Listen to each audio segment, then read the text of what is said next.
नमस्कार। आप सभी का स्वागत है।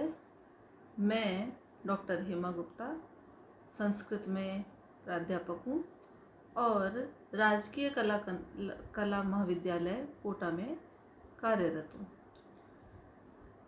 स्नातक स्तर पर प्रथम वर्ष में कोटा विश्वविद्यालय कोटा का पाठ्यक्रम आज हम चर्चा करेंगे। इस पाठ्यक्रम के अंतर्गत हम देखते हैं कि 2 प्रश्न पत्र हैं। 2 प्रश्न पत्र में प्रथम वर्ष में प्रथम प्रश्न पत्र है पद्य साहित्य, भारतीय संस्कृति के तत्व, व्याकरण एवं अलंकार। प्रश्न का पूर्णांक 100, न्यूनतम उत्तीर्णांक 36 और प्रश्न पत्र हल करने का समय 3 घंटे निर्धारित किया गया है। इस प्रश्न पत्र का निर्माण संस्कृत भाषा में किया जाएगा।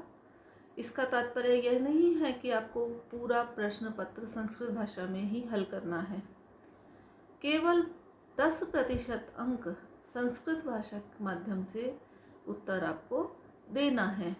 इसमें 3 खंड होते हैं, खंड अ, खंड ब और खंड स।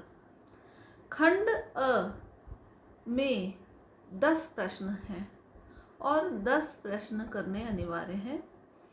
2 लघु प्रश्न 1 इकाई से, इस क्रम से 5 इकाइयों में से 2-2 का योग करके कुल 10 प्रश्न होते हैं और अंक भी 10 ही हैं। इस कारण से आपके प्रत्येक प्रश्न का अंक 1 ही है। इस प्रश्न को करना अनिवार्य है। किसी भी प्रकार की यहाँ पर आपको चयन की सुविधा नहीं है, ये आपको ध्यान रखना है। 10 के 10 प्रश्न करना खंड के अनिवार्य है और प्रत्येक प्रश्न क्योंकि 1 अंक का है, इसलिए अधिकतम 1 पंक्ति में ही आपको उत्तर देना चाहिए। खंड ब में प्रत्येक इकाई से 2 प्रश्न आपके प्रश्न पत्र में दिए जाएंगे, किंतु आपको उस 2 प्रश्न में से 1 करना है। इस प्रकार प्रत्येक इकाई से आपको 1-1 प्रश्न का चयन करते हुए कुल 5 प्रश्न करने हैं और यह कुल 50 अंक का होता है। इस प्रकार प्रत्येक प्रश्न आपका 10 अंक का है और शब्द सीमा लगभग 250 शब्द के आसपास होनी चाहिए। बहुत ज़्यादा शब्द सीमा को अगर आप लेंगे, उसमें काम करेंगे, तो फिर आपका बाकी का प्रश्न पत्र छूट जाएगा। खंड स में 4 प्रश्न आते हैं। इसमें से प्रश्न संख्या 12 यानी कि खंड स का पहला प्रश्न करना अनिवार्य होता है। यह व्याख्यात्मक प्रश्न होता है और इसके अतिरिक्त जो 3 प्रश्न हैं 13, 14 और 15, इसमें से कोई एक प्रश्न करना होता है। इन सभी प्रश्नों में भाग भी हो सकते हैं। यदि अथवा का चिन्ह नहीं लगा हुआ है तो वह करना आपके लिए अनिवार्य है और प्रत्येक प्रश्न का उत्तर सीमा 500 शब्द है। इस प्रकार से एक प्रश्न 20 अंक का है और क्योंकि इस खंड स में आपको 2 प्रश्न करने हैं तो कुल अंक 40 हैं। तो 10 धन 50 धन 40 के क्रम से 100 अंक का यह आपका प्रश्न पत्र है। क्योंकि ये प्रक्रिया आपके द्वितीय प्रश्न पत्र में भी यही रहेगी, अतः वहाँ हम इसकी चर्चा नहीं करेंगे। अब हम सीधे आपके पाठ्यक्रम की चर्चा करते हैं।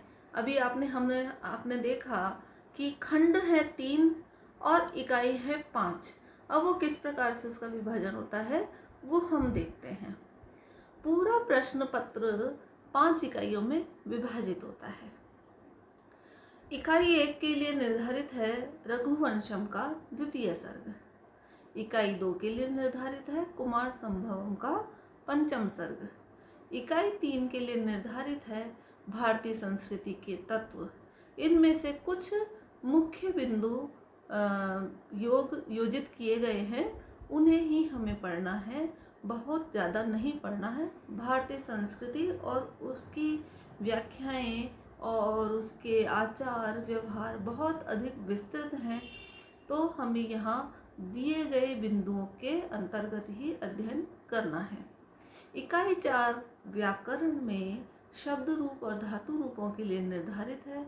वे शब्द रूप और धातु रूप भी आपको निर्धारित दिए गए हैं। बहुत सारे शब्द और बहुत सारे धातु रूप आपको नहीं करने हैं, निश्चित आगे इस पाठ्यक्रम में जो दिए गए हैं वही करने हैं। और इकाई 5 है अलंकार। अलंकार काव्य दीपिका अष्टम शिखा में दिए गए अलंकारों में से कुल 20 अलंकार ही आपको करने हैं, अधिक नहीं करने हैं। पहले के जो आपके विद्यालयीन अध्ययन में यदि आपको अलंकार आपने पढ़े हैं, यदि आपके पास विद्यालय स्तर पर संस्कृत रही है और आपने अलंकार पढ़े हैं, तो वहाँ आप जानते हैं कि लक्षण और उदाहरण दोनों होते हैं अलंकारों में, और उनकी पहचान भी करनी होती है। परंतु आप ये यहाँ पर ध्यान रखिए कि वहाँ जो आपने विद्यालय स्तर पर जो आपने अलंकार पढ़े थे, वो लक्षण, उदाहरण और पहचान आपको यहाँ काम नहीं आएंगे। यहाँ पर मात्र काव्य दीपिका की अष्टम शिखा में दिए गए अलंकार और उन अलंकारों में से भी निर्धारित किए गए 20 अलंकार ही आपको पढ़ने हैं, अध्ययन करने हैं, उनके लक्षण देखने हैं, उदाहरण देखने हैं और उनकी पहचान करनी है। ये विस्तृत पाठ्यक्रम में आप देखिए कि पहला जो इकाई है वो है रघुवंशम, द्वितीय इकाई है आपके कुमार संभव पंचम सर्ग। तो इसमें तो आपको कुछ विशेष बताने के लिए मेरे पास नहीं है, क्योंकि जैसा कि आप देखते आ रहे हैं यह महाकाव्य के दोनों भाग हैं। तो यहाँ पर आपको श्लोक की व्याख्या, पात्रों का चरित्र चित्रण, प्रकृति चित्रण, कवि का परिचय आदि जिस प्रकार से हम करते आ रहे हैं वह करना है। इकाई 3 में भारतीय संस्कृति के तत्वों में पृष्ठभूमि, विशेषताएं, वर्ण एवं आश्रम व्यवस्था, षोडश संस्कार, पंच महायज्ञ, त्रिविध ऋण, प्राचीन भारत के प्रमुख शिक्षा केंद्र और भारतीय संस्कृति का मानव कल्याण में योगदान, ये विषय ही पढ़ने हैं, ये निश्चित हैं। परंतु अब जब हम इकाई 4 पर आते हैं तो वहाँ हम देखते हैं कि शब्द रूप और धातु रूप है। तो हमें कौन से शब्द रूप पढ़ने हैं, कौन से धातु रूप पढ़ने हैं, वो यहाँ बताए हुए हैं। देखिए, शब्द रूप हैं आपके राम, कवि, भानु, पितृ, लता, मति, नदी, धेनु, वधु, मातृ, फल, वारी। ये तो सभी निश्चित लिंग में हैं, पुल्लिंग, स्त्रीलिंग और नपुंसकलिंग में। सर्व, तद, एतद, इदम, ये आपके त्रिलिंगी होते हैं, और अस्मद और युष्मद में अलिंगी होते हैं, इनमें कोई लिंग नहीं होता। ये आपको करने हैं। धातु रूप में आपको 5 ही प्रकार के लकारों में धातु रूप याद करने हैं, तैयार करने हैं, उन्हें काम में लेना है। लट लकार, लोट लकार, लंग लकार, विधिलिंग लकार और लिट लकार। और धातुएं भी निश्चित हैं, पठ, पच, भू, क्री, अस, अद, हन, दिव, तन, तुद, चुर, लभ और सेव धातु। इनमें कुछ आत्मनेपदी हैं, कुछ परस्मैपदी हैं, कुछ उभयपदी हैं।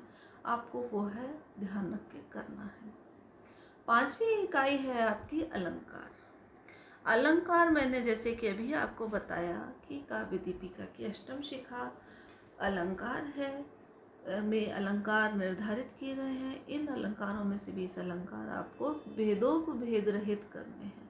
इनके जो भेद और उनके उपभेद किए गए हैं उनसे रहित ये अलंकार करने हैं। इन अलंकारों के नाम हैं अनुप्रास, यमक, श्लेष, स्वभावोक्ति, रूपक, उपमा, मालोपमा, उत्प्रेक्षा, संदेह, भ्रांतिमान, व्यतिरेक, अर्थांतरन्यास, निदर्शना, अतिशयोक्ति, विभावना, विशेषोक्ति, दीपक, तुल्य योगिता, अपहन्नुति, दृष्टांत एवं समासोक्ति। अब आपको विशेष निर्देश जो इस प्रश्न पत्र को लेकर के हैं वो आप देखिए कि जो प्रथम इकाई में रघुवंश का द्वितीय सर्ग उल्लिखित है उसमें से आपको एक की सप्रसंग संस्कृत व्याख्या पूछी जाएगी। अब ये कहाँ पूछी जाएगी? आपकी खंड ब में। चौथी इकाई है वह शब्द रूप और धातु रूप की है। तो इकाई 4 और खंड ब में आपसे 5 शब्द रूप और 5 धातु रूप पूछे जाएंगे। पंचम इकाई में आपके खंड ब में 4 में से 2 अलंकारों के लक्षण 4 दिए जाएंगे, यानी कि 2 प्रश्न होंगे, उनमें से आपको एक करना है। उस एक में 2 अलंकार, उनके लक्षण और उदाहरण संस्कृत में देने हैं और हिंदी में स्पष्टीकरण देना है।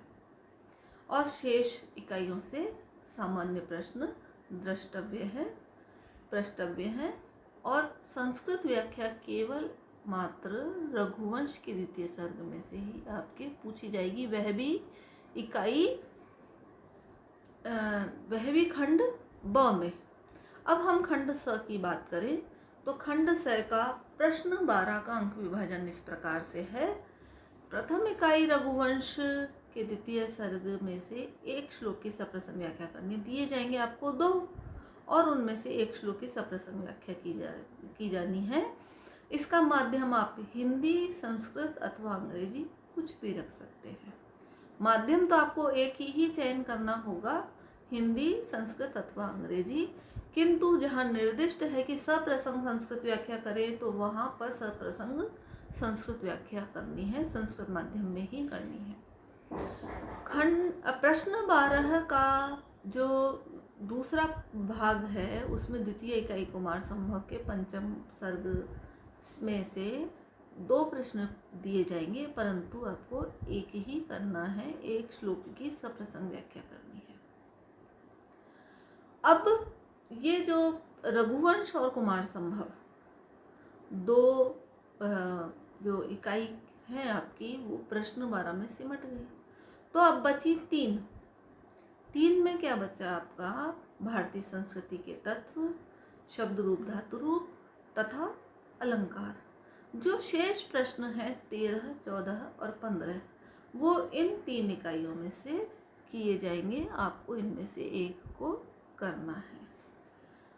तो ये आपका प्रथम प्रश्न पत्र हुआ। अब मैं आपको द्वितीय प्रश्न पत्र के विषय में बताती हूँ।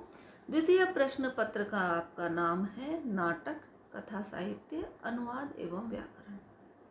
प्रक्रिया बिल्कुल वही रहेगी, इसलिए इस प्रक्रिया को मैं आपको फिर से विस्तार से नहीं बता रही हूँ, केवल मैं पाठ्यक्रम की चर्चा आपको करूँगी और विशेष निर्देशों की चर्चा करूँगी। पाठ्यक्रम में आपके इकाई 1 में है स्वप्नवासव दत्तम, महाकवि भास के द्वारा रचित नाटक। हितोपदेश का मित्र लाभ, संपूर्ण हितोपदेश नहीं, हितोपदेश का मित्र लाभ। तीसरी इकाई में है आपके अनुवाद। यह अनुवाद आपको हिंदी से संस्कृत में करना है। क्या तात्पर्य हुआ इसका? प्रश्न पत्र में आपके वाक्य हिंदी में दिया जाएगा और आपको उसका अनुवाद संस्कृत में करना है। चौथी इकाई है संज्ञा और संधि प्रकरण। ये जो संज्ञा और संधि प्रकरण है यह लघु सिद्धांत कौमुदी के आधार पर है और संपूर्ण है।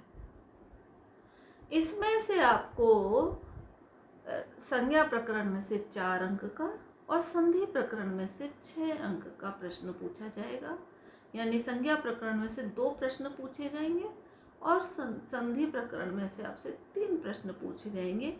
प्रत्येक प्रश्न का अंक है 2, इस प्रकार से कुल अंक हुए 10। पांचवी इकाई भी आपकी लघु सिद्धांत कौमुदी का अजंत प्रकरण ही है। राम, हरि, लता, नदी, ज्ञान और वारी, ये 6 शब्दों की रूप सिद्धि आपको सीखनी है। अब तक आपने यह सारा कार्य नहीं किया था। अब आपको जो संस्कृत भाषा है उसके व्याकरण का जो गहराई से अध्ययन है उनके शब्द कैसे बनते हैं, उनके रूप कैसे बनते हैं, उसकी भी आपको जानकारी यहाँ से देनी प्रारंभ की जाती है। और यह जो आपका अजंत प्रकरण है, इसमें प्रत्येक प्रश्न 2.5 अंक का है और कुल आपसे 4 प्रश्न पूछे जाएंगे। इस प्रकार से एक प्रश्न एक पूरा जो प्रश्न है वह 10 अंक का है और 20 अंक के 2 प्रश्न पूछे जाएंगे, जिनमें से एक पूरा का पूरा आपको 10 अंक का करना होगा। खंड ब जो कि अभी इकाई में चल रहा है, मैं उसके विशेष निर्देश आपको बताती हूँ कि स्वप्न वासव दत्तम की प्रथम इकाई के 2 श्लोकों में से, प्रथम इकाई में है स्वप्न वासव दत्तम, तो 2 श्लोकों में से किसी एक श्लोक की संस्कृत व्याख्या करनी है। यानी स्वप्न वासव दत्तम में से जो आपको श्लोक पूछे जाने हैं, उनकी सप्रसंग व्याख्या आपको संस्कृत भाषा माध्यम से करनी है। द्वितीय इकाई में आपके हितोपदेश है। हितोपदेश में से प्राय नीति परक श्लोक की व्याख्या और व्याख्या से संबंधित कथा अथवा फिर पूरी की पूरी कथा का सार ही आपसे पूछा जाता है। तृतीय इकाई में है अनुवाद। तो अनुवाद जो है वो दो प्रश्न आपके आएंगे। प्रत्येक प्रश्न में से 5-5 हिंदी के वाक्य होंगे, उनका आप संस्कृत में अनुवाद करना है। करना एक ही प्रश्न है, परंतु प्रत्येक प्रश्न में 5 वाक्य होंगे। ऐसा नहीं करना है कि आपने कुछ प्रश्न तो कर लिए 6 से, कुछ कर लिए प्रश्न 7 से, ऐसा नहीं। सारे 6 के करने हैं या फिर सारे 7 से करने हैं। अब आपके जो संज्ञा प्रकरण है चतुर्थ इकाई में, वहाँ पर पारिभाषिक शब्द, संज्ञा सूत्र, प्रत्याहार आदि का संज्ञा प्रकरण में उल्लेख है। इसमें विकल्प सहित 4 अंक निर्धारित किए गए हैं, वो आपको करने हैं। और संधि प्रकरण में से 4 में से 2 शब्दों की सूत्र निर्देश पूर्वक सिद्धि करनी है और वह 6 अंकों की पूछी जाएगी। अब पंचम इकाई में से अजंत नामिक प्रकरण है। इसमें से आपको 8 सूत्र प्रस्तुत किए जाएंगे, उसमें से 4 सूत्रों की व्याख्या करनी है। अब हम आते हैं खंड स पर। खंड स प्रश्न 12, 13, 14 और 15 4 प्रश्न हैं खंड स में। इसमें से प्रश्न संख्या 12 करना अनिवार्य है। उसका विभाजन इस प्रकार है। प्रथम इकाई में जो स्वप्न वासव दत्तम है, उसके 2 श्लोकों में से किसी एक श्लोक की व्याख्या करनी है आपको, सप्रसंग व्याख्या। परंतु अब आप संस्कृत भाषा माध्यम से करें, ये बिल्कुल आवश्यक नहीं है। प्रश्न 12 का दूसरा जो भाग है, उसमें हितोपदेश के मित्र लाभ में से 2 पद्यों में से एक पद्य की और 2 गद्यांशों में से किसी एक गद्यांश की संस्कृत व्याख्या करनी है। यानी कि आपको करना है एक गद्य और एक पद्य, ये आपको प्रश्न करना है। तो यह कुल 20 अंक का प्रश्न हुआ। स्वप्न वासव दत्तम के लिए 10 अंक और हितोपदेश के लिए भी 10 अंक निर्धारित हैं। अब बचा शेष। शेष क्या बचा आपका? हितोपदेश और स्वप्न वासव दत्तम तो हो गए आपके। अब आप ऊपर आइए, ये देखिए बचा है आपका अनुवाद, संज्ञा एवं संधि प्रकरण और अजंत प्रकरण। बाकी के जो 13, 14 और 15 खंड स के 3 प्रश्न बचे हैं, आपके प्रश्न इन 3 इकाइयों में से आएंगे। ठीक है, तो इस प्रकार से आपके ये प्रश्न पत्र का जो पाठ्यक्रम के अनुसार विभाजन था, यह मैं उम्मीद करती हूँ, आशा करती हूँ कि आपको समझ में आ गया होगा। और यदि फिर भी कुछ आपको नहीं समझ में आता है तो आपको दोबारा आप मुझसे, हम व्हाट्सएप ग्रुप पर ज्वाइन कर रहे हैं, उसमें आप हमें पूछ सकते हैं, लिखित में पूछ सकते हैं, अथवा व्यक्तिगत भी आप नोट डालकर पूछ सकते हैं। तो अब हम प्रथम वर्ष के लिए तैयार हो रहे हैं। धन्यवाद। आशा करती हूँ कि आप सभी परिश्रम करेंगे और अपने प्रथम वर्ष के प्रश्न पत्रों में सफलता पाएंगे। धन्यवाद।